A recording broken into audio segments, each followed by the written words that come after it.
Good morning, sir. This is my video report about CDI-8 vice and drug education and control.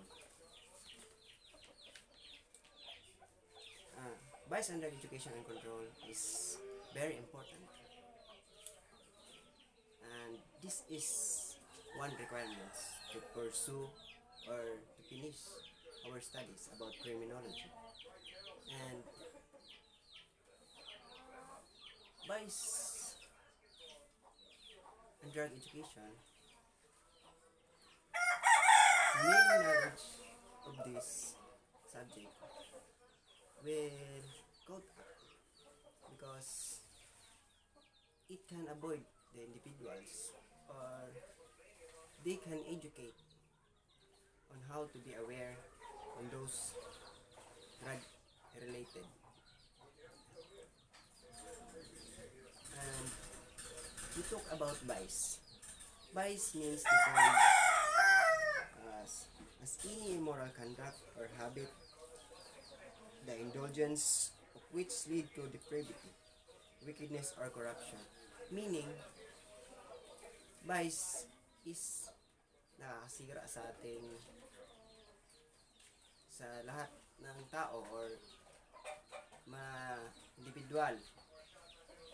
So, kailangan natin na ma-educate para malaman natin kung paano maiwasan yung mga ganitong bagay. And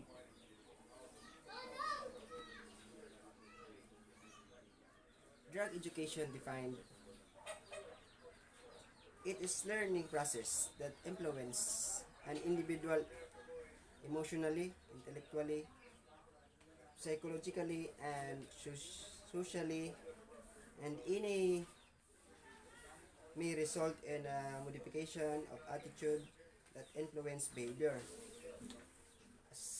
Like what I've said past few minutes, that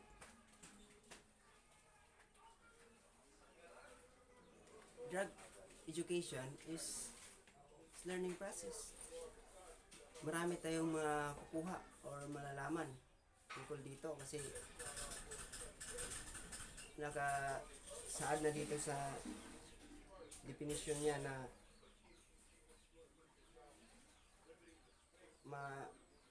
yung maiwasan natin yung mga bagay na hindi kaya-aya na mangyari sa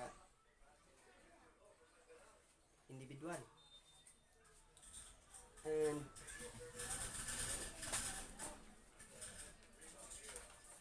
drug defines a medicine or substance which has a physical and psychological effect when ingested or otherwise introduced into the body. And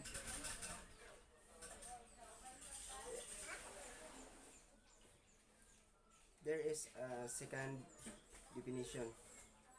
Drug is a chemical substance that brings about physical, psychological, behavioral, and or physiological changes in the person taking it. Meaning, drugs is very dangerous or makakasira ito sa kinabukasan ng kabataan. Kaya kailangan natin na mag-aral para maiwasan natin o malaman natin na ito ay hindi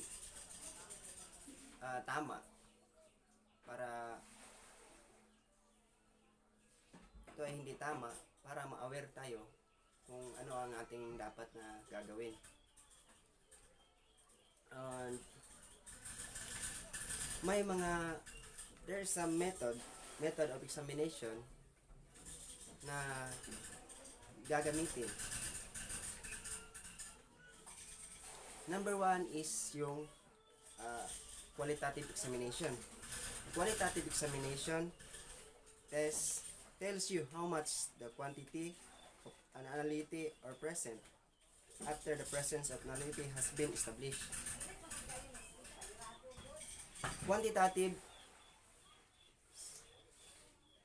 ito yung nagsasabi na kung gaano or gaano karami, or siya yung nagsasabi na kung na tama para malaman kung gumagamit ka ba ng droga or ah,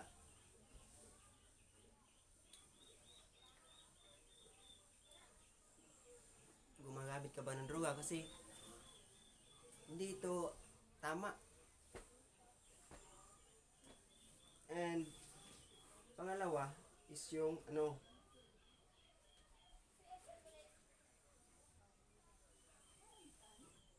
qualitative examination.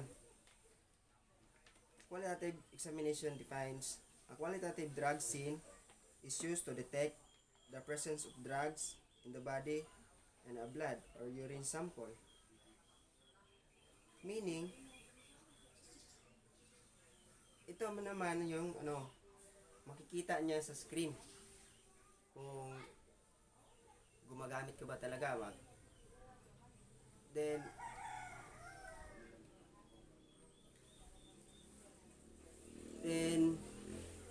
isa rin yung ihi para maging sample para malaman kung gumagamit ka ba talaga na bagay na hindi dapat.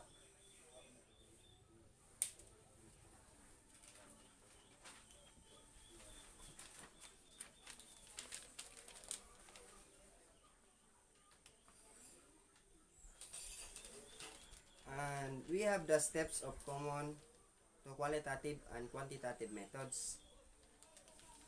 First is selection to method use.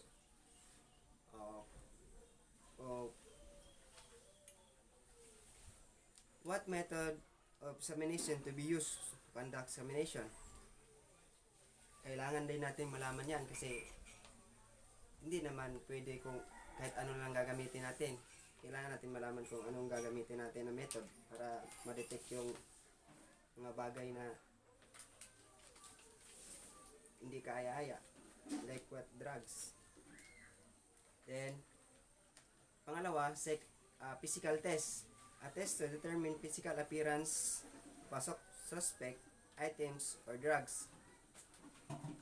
So kailangan i-examine yung katawan para malaman kung what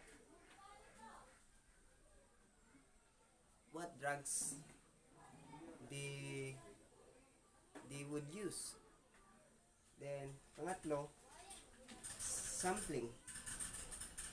A simple or an amount of sample to be taken to be tested in laboratory. So kuha ka ng sample, tapos dadalhin mo sa laboratory para malaman kung ikaw ba ay positive or negative sa droga. Sample preparation.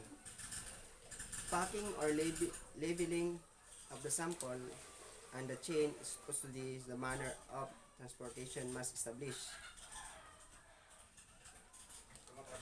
Number 5. Chemical test. Test apply or method of test used to detect the presence of drugs. So pare-parehas lang din ng number 3 number 4 na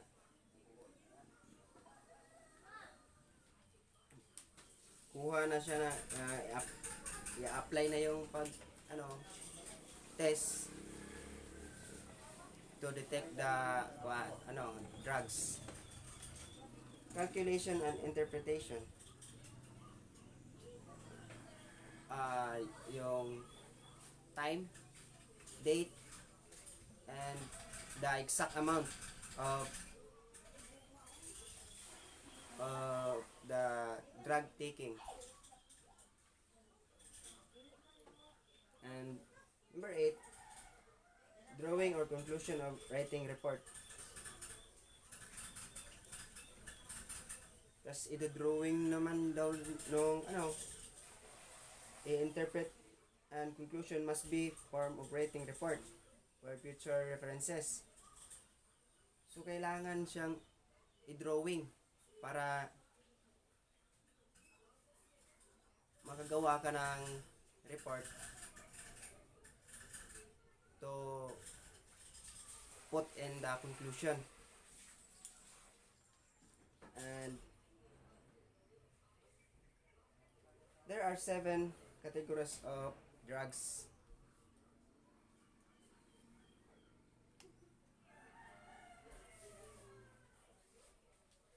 Herbal drugs, a type of medicines that uses roots, stems, leaves, flowers, or seeds or plant improve health or prevent disease.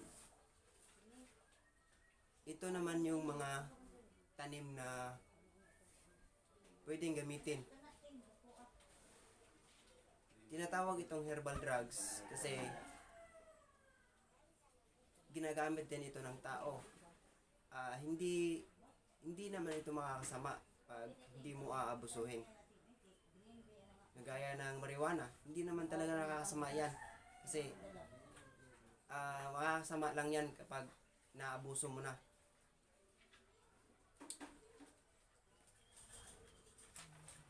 Pangalawa, over-the-counter drugs, known as the OTC or non-prescription medicine. All these terms refers to medicine that you can buy without prescription.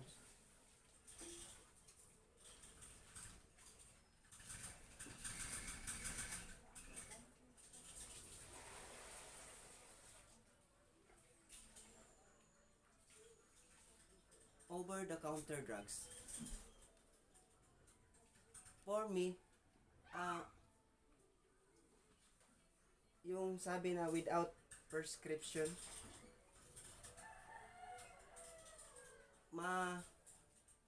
nakakabili ka namin din ng gamot kagaya ng paracetamol.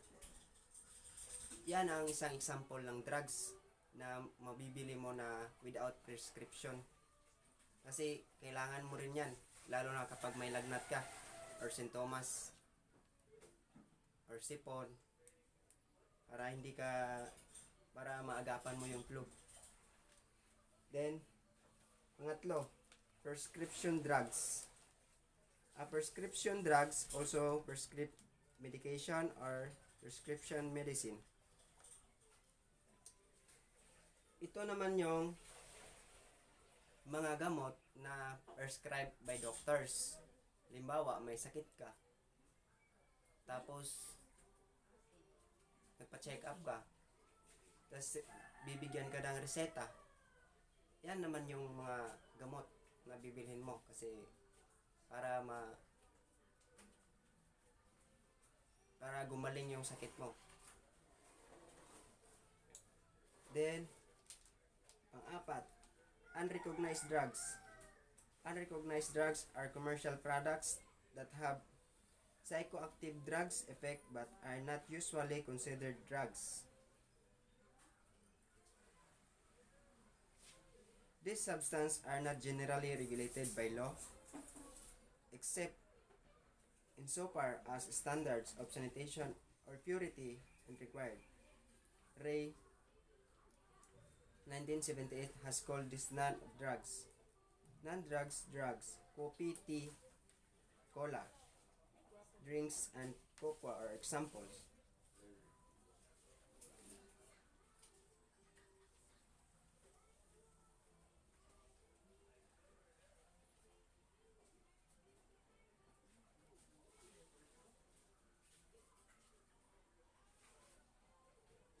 Yes, that's the examples of unrecognized drugs, yung kape, mga soft drinks na palagi nating iniinom.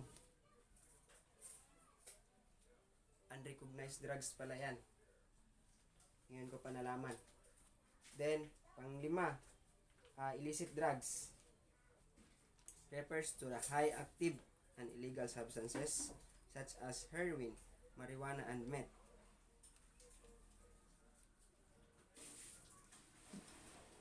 So this is the most dangerous, yung illicit drugs, because nandyan na yung heroin, marijuana at saka meth. Yung meth, yung shabu, na yan yung pinakamarami dito sa ating bansa. Buti na lang medyo nalunasan ng konti kasi nandyan si Tatay D. And number 6, tobacco is a plant that contains nicotine, a psychoactive, mind alert drug that speed up activity in central nervous system but has relaxing effect too. Tobacco is available in many forms, including cigarettes, pipe tobacco, chewing tobacco, and snuff of nose. A powder that is snipped or put between the lower lip of cheek and gums. Nicotine is available in non-tobacco products, including gum, patches, and other smoking cessations aids. Tobacco is not generally considered a drug, thus may be classified as an unrecognized drug. However, tobacco holds such as distinct position in terms of usage patterns, economic importance, and health consequences that is merits and categories itself.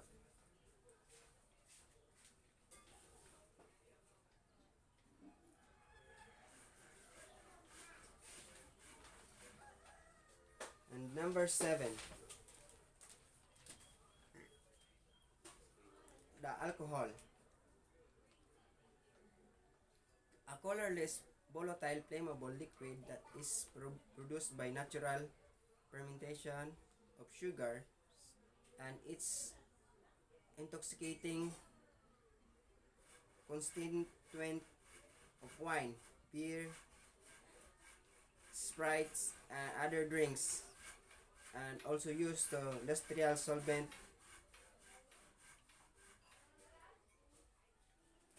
and as fuel.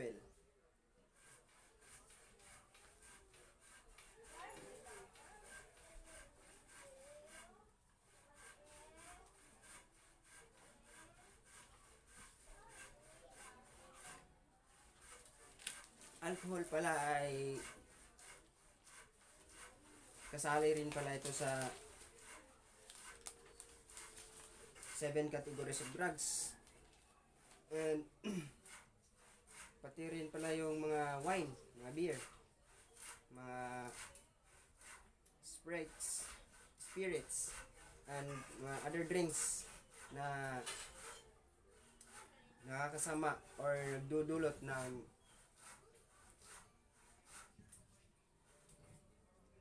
maling mga bagay na gagawin sa individual. The definition of alcohol is the liquor that contains ethanol and has a potential to intoxicate drinkers and can be burned as fuel.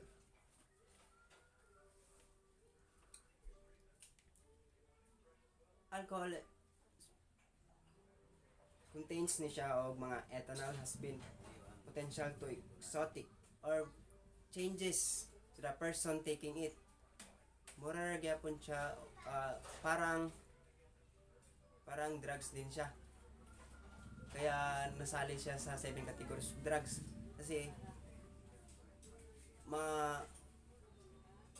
yung tamang pag-iisip mo mapapalitan ng mga bagay na kung ano-ano kapag iinom ka ng alcohol. Then medicine versus drugs. Medicines is a substance or preparations used in treating disease.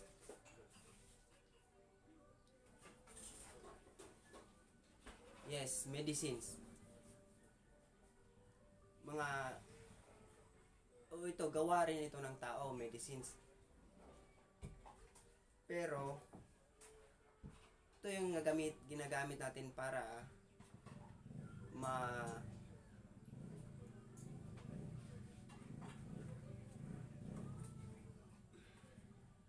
para ulian ta sa atong sakit.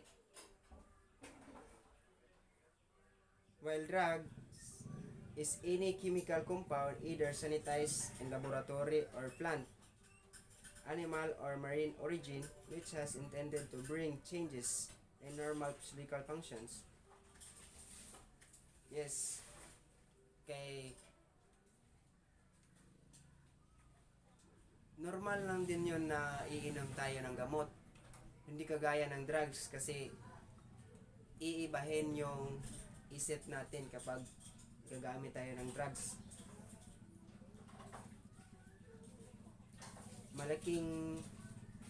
Malaki ang ipinagbabago natin.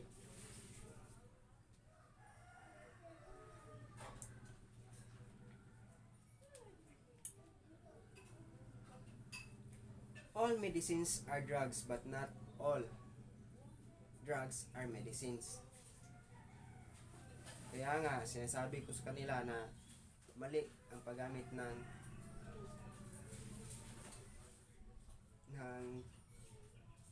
medicines, lalo na pag aabusuhin mo ito.